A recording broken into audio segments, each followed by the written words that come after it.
l'impression qu'aujourd'hui, ça marche très très bien.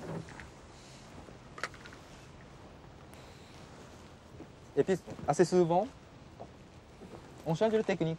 Quand on a attrapé les 2-3 poissons, en plus j'ai chanté à 3-4 touches, peut-être il devient méfiant. Donc, si on sait qu'il y a plus de poissons encore, de temps en temps, c'est mieux de changer complètement la technique.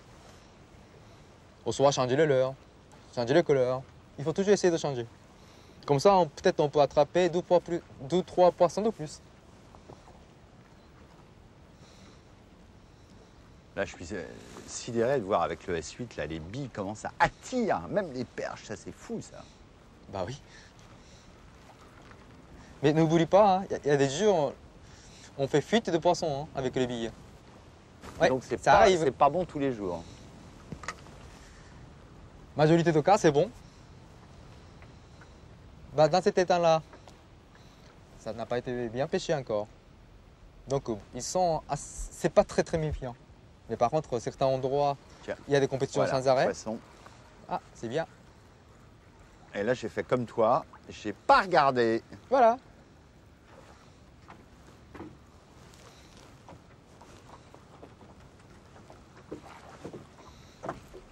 Ah, c'est petit.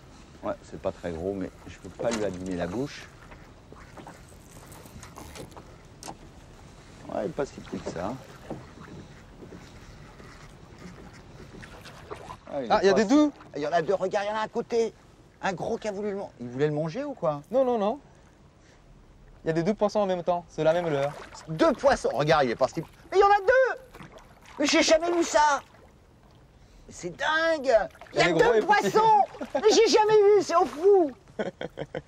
Ça m'est arrivé, c'est la deuxième fois dans toute ma vie de pêcheur que je prends deux poissons sur le même leurre. Avec deux hameçons. Non mais c'est dingue. Attends, je vais baisser ma canne. Allez, regarde là, le gros il fait combien, Hiro? 800 à peu près. Pas loin d'1 kilo.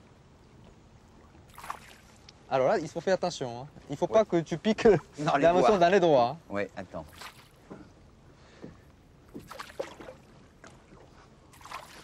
C'est fou la taille de la gueule.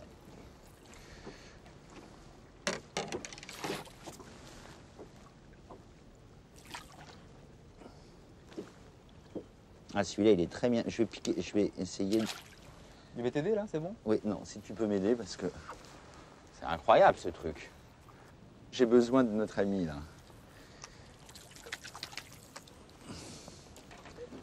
Tu vois, donc c'est une chose qui est assez importante, c'est de faire exciter le poisson.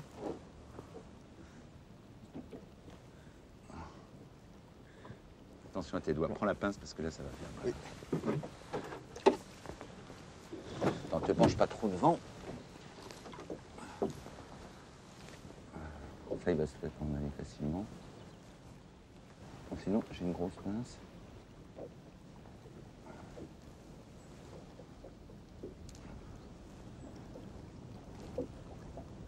Ça, c'est exceptionnel, ça. Ça, de ma vie, ça m'est jamais arrivé. Allez. Alors, tiens, vas-y, pendant que tu y es. Donc je prends. Prends-le. Bon.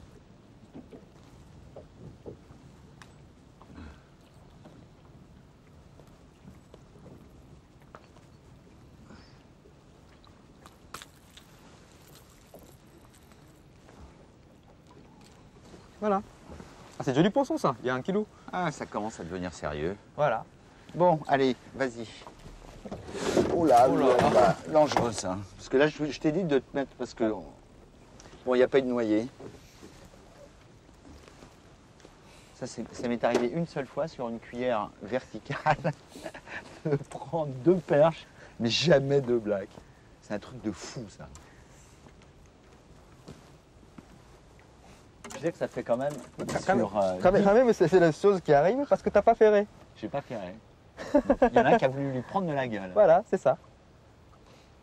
Parce que là, j'étais loin, je les ai vus attaquer, tu vois, et voilà. Je tournais la tête. Donc maintenant, je vais mettre un bandeau sur les yeux. C'est bien de concentrer aux yeux, mais il faut toujours concentrer aux doigts. Au doigt. Ouais. Même des poissons nageurs, il faut toujours concentrer aux doigts. Voilà. Touch. Bon, aujourd'hui, c'est le jour de Popa. Hein. Bah, c'est pas tous les jours qu'ils ont des invités du Japon. Ah.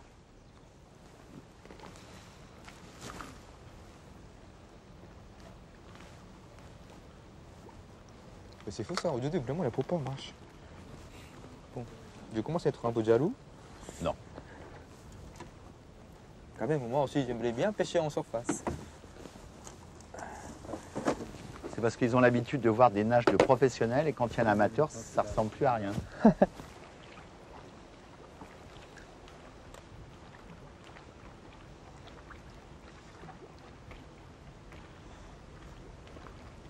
Peut-être c'est essayer de faire nager plus gentiment ça. Tu fais le splash à peine. Parce que comme j'ai vu que le poisson il attaque au moment d'arrêt, c'est pas si violent que ça. Donc il faut y aller doucement là. Voilà, piano piano. Qui va piano va sano.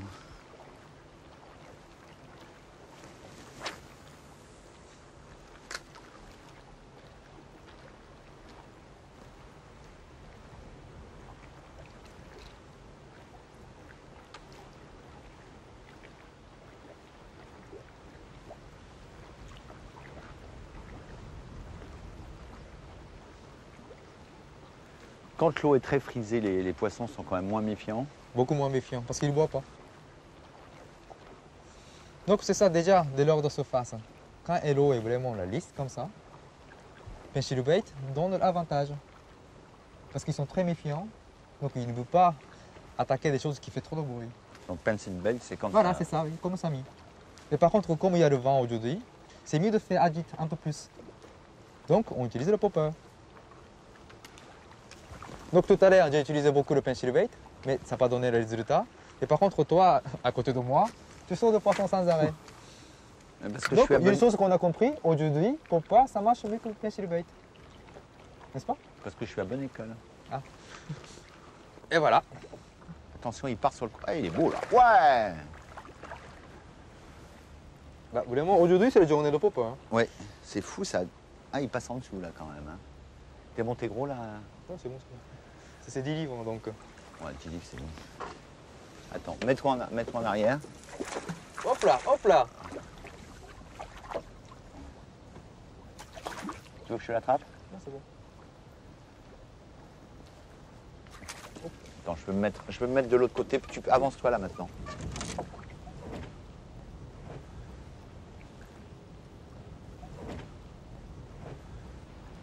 Une chose que j'ai peur, c'est de piquer les doigts dans les hameçons. Oui, c'est ce qui m'arrive. Maintenant. Fais attention parce que j'ai l'hameçon là. Fais attention à mon doigt là. Tu peux voir là, celui-là là.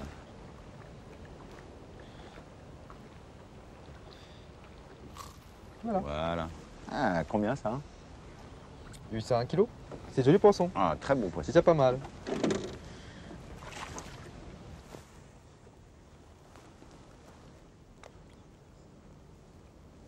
Donc qu'est-ce que tu as mis là?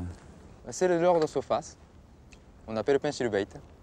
Pencil bait, c'est-à-dire le C'est le appât qui a la forme de stylo. crayon. Crayon, voilà. Et le pencil bait, là, c'est un Sami. Oui, c'est ça, oui. Et qu'est-ce qui a inventé ce leurre? Bah, en fait, originalement, c'était des leurres qui étaient faits artisanalement en bois. Après, la marque japonaise Lucky Craft, il a commercialisé en plastique en grande série, tout respectant d'un âge d'original.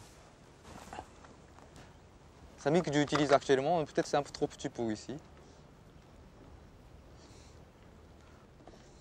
Ça, c'est le pêcheur de trouver. C'est pas marqué dans les livres. Bah, malheureusement, non.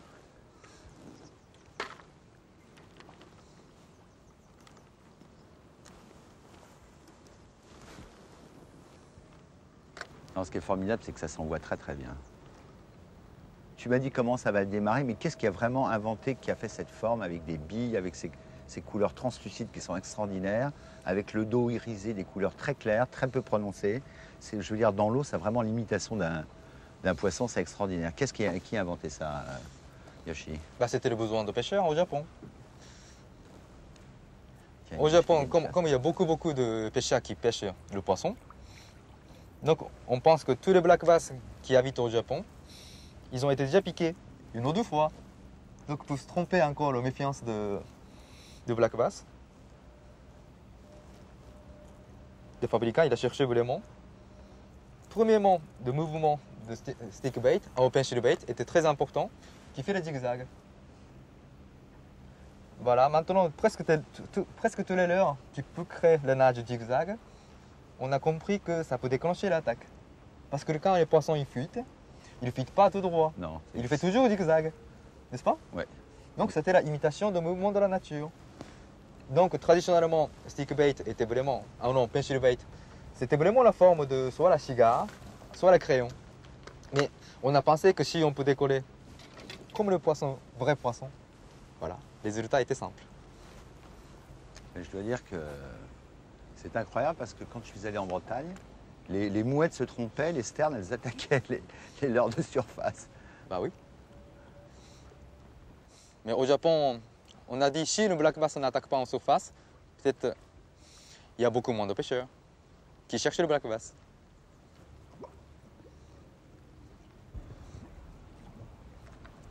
Donc normalement, quand tu as une canne trop raide, quand tu ferres, ça leur arrache très souvent Voilà. le leurre de la gueule. Voilà. Donc canne souple, je conseille d'utiliser parce que c'est vraiment la canne qui corrige la faute de pêcheurs. Bah, pour la pêche de canne à sucre en France, j'ai remarqué que tous les pêcheurs préfèrent avoir la canne très raide, mais pour les poissons nageurs, c'est le contraire. C'est le contraire. C'est-à-dire pour le poisson mort, il faut une canne raide pour bien ferrer. Voilà.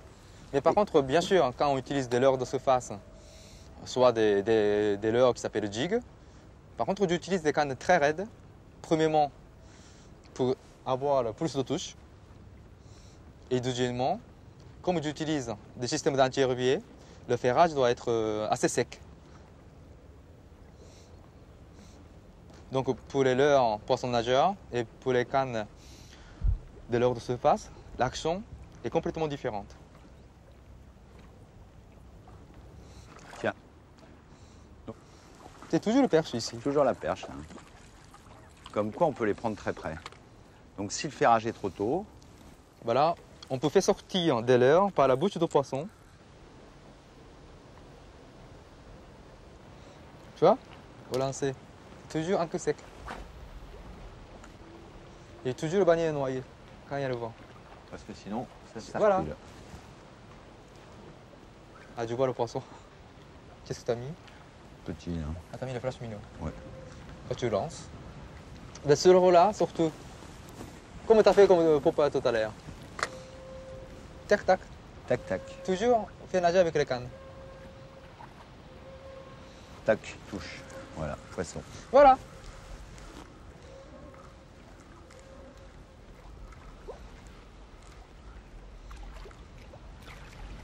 Petit black.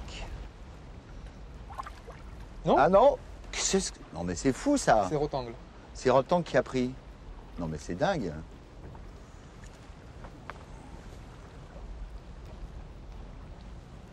Il est même pas très gros. Ça m'est déjà arrivé de prendre des très gros rotans sur des hameçons, enfin en pêchant à la mouche le brochet avec des gros hameçons. Mais jamais d'aussi petits.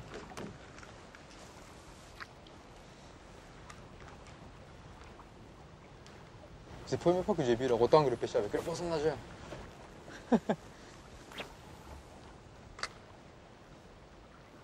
Quand ils frayent, souvent ils attaquent les petites cuillères ou des... Tiens, encore. Ah, c'est pas un rotan, ça. C'est la perche, voilà. C'est la perche, voilà. Je t'ai dit. Je t'ai dit qu'il y a beaucoup de perches ici.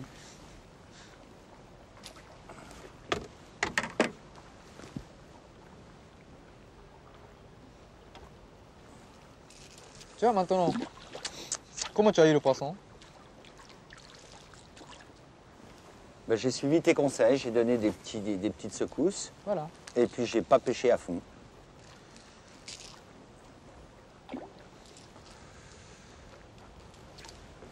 Et comme tu m'as dit qu'il y avait des petits poissons, ben, j'ai mis un petit leurre. Voilà.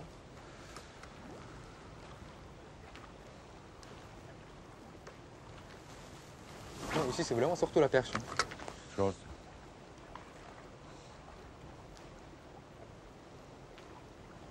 Hop. Et voilà. Voilà, c'est la perche. Encore rectangle. C'est fou ce truc.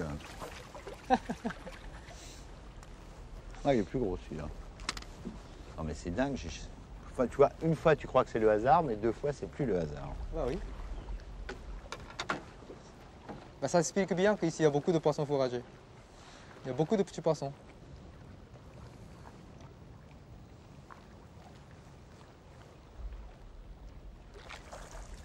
Qui a introduit en premier les black bass au Japon?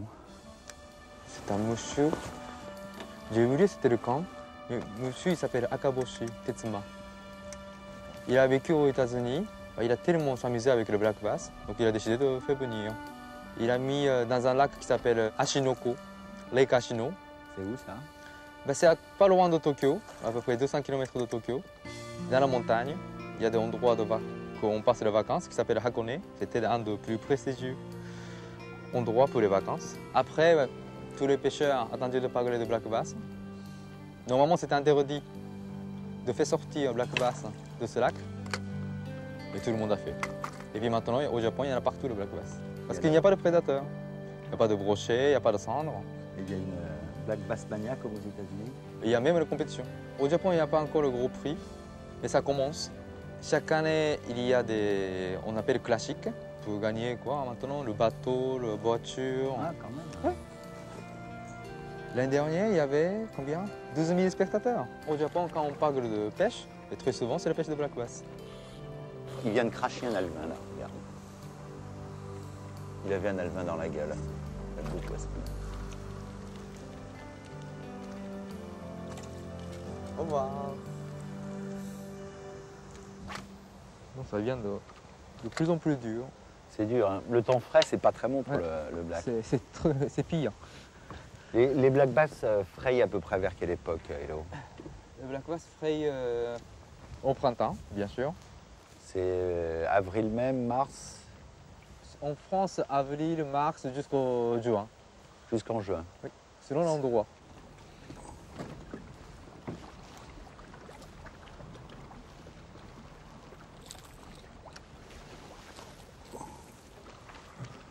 Allez, youpi.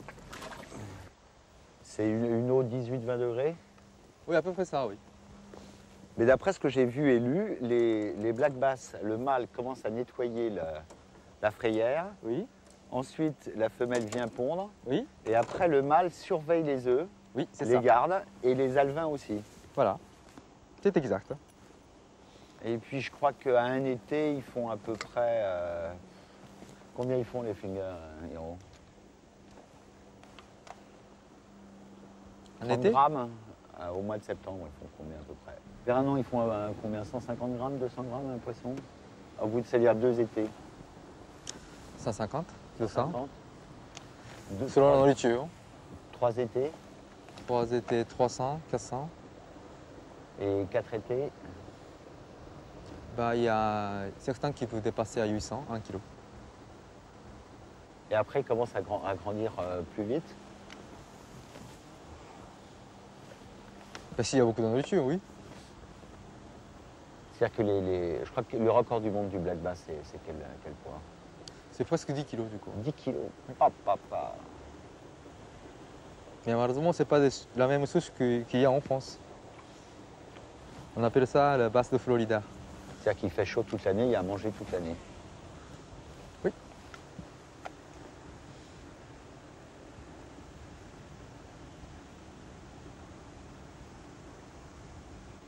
Donc c'est un poisson qui vit à peu près quoi, 8-9 ans, 10 ans?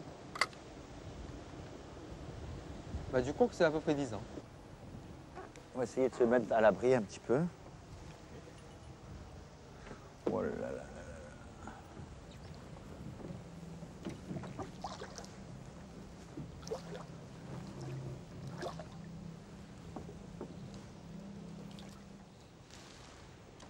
Comme je vois qu'il y a beaucoup de rivières qui sont en surface, ça gêne pour faire nager des poissons nageurs. Donc je vais monter, on appelle le non-shinker. Ça veut dire que des leurres souples, ça met au plomb. No secret, c'est-à-dire qu'il ne coule pas. Voilà. Donc comment ça s'appelle ça, Yankee? Ça, tout à l'heure, c'était le pincher bait. Ça, moi, je appelle ça stick bait. Stick, c'est bâton. Bâton. Donc, des leurres qui ont la forme de bâton. C'est le leurre vraiment excellent quand il y a beaucoup d'herbiers. Je repique encore au milieu. Il faut piquer toujours tout droit. Hein. Bien dans l'axe. Oui, bien dans l'axe. Sinon, il n'a pas ce qu'il faut. Et puis avec du repique encore. Donc là, tu l'as piqué une fois pour le faire rentrer, oui. Une autre fois, et tu l'as repiqué à l'intérieur. Voilà. Et comme tout ça, le pointe d'hameçon, il est caché dans leur souple. Il n'accroche pas. mais pas trop profond quand même. Voilà. Parce qu'au moment que le poisson il y prend, tu vois, il prend comme ça. Il est piqué. C'est bon. Parce qu'en réalité, on ne sait pas comment il va nager. Mais c'est assez intéressant parce que tout est naturel. Tout est naturel. Oui. Et c'est assez libre, donc le poisson quand il attaque, il sent pas trop de résistance. Voilà. Donc il faut être très... C'est pour ça qu'avec les cannes à tambour tournantes, tu sens le fil. Hein. Voilà. Et qu'avec des cannes à tambour fixes, tu rates des touches parce que tu sens pas. Voilà, c'est exact.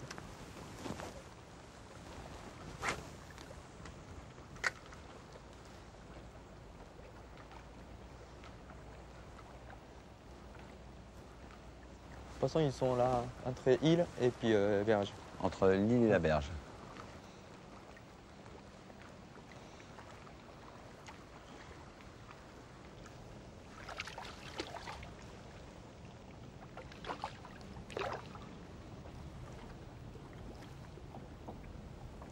Allez.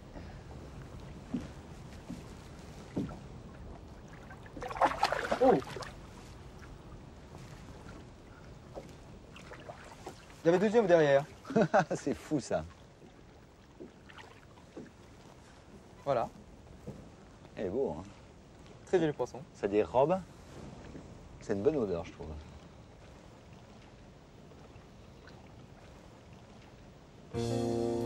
Voilà.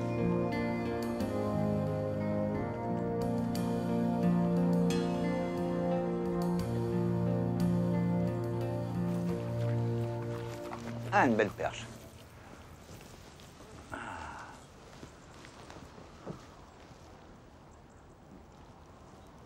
Il y a beaucoup de perches. Hein. C'est fou ça. Moi, j'ai jamais pris des perches au leurre de surface. Je pensais quand je prenais une perche au leurre de surface, c'était du raccro.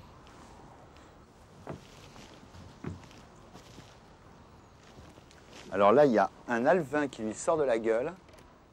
Et là, il y a l'imitation qui l'a pris. Commence à faire un temps très mauvais là. Oui, comme la température est chutée d'un seul coup, tous les poissons ont perdu leur activité. Ils ont disparu de surface.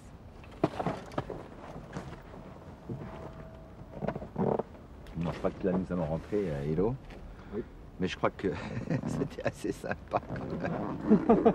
Ce qui est dommage, c'est qu'on ne peut pas les chercher en dessous de l'eau avec toute cette mousse et ces petites algues qu'il y a. On peut pas c'est pêcher dommage. à fond. Hein. Enfin, quand même, c'est une pêche fantastique parce que tu peux les prendre à vue en surface, tu peux les prendre à mi-eau et tu peux les prendre sous les herbes, dans les herbes. Et je crois que c'est quand même assez extraordinaire et que le black bass en France est un poisson qui mérite beaucoup mieux et que dans le sud et même au nord, on peut l'introduire partout. Et je crois que c'est une pêche où il faut se creuser la tête tout le temps, chercher, changer. Et ça, c'est fabuleux. C'est pas, tu mets pas un truc, t'attends et ainsi de suite. Tout le temps, chercher. Donc c'est ça, toujours pêcheur doit adapter à la nature. Donc Mais- moi je pense que c'est plus noble que le sport. Mais tous les pêcheurs comprennent pas très bien la nature. Et quand même, on dit qu'il y a une noble incertitude du sport et il y a une noble incertitude de la pêche aussi. Allez, je crois qu'on va rentrer parce qu'il commence à faire froid. Oui.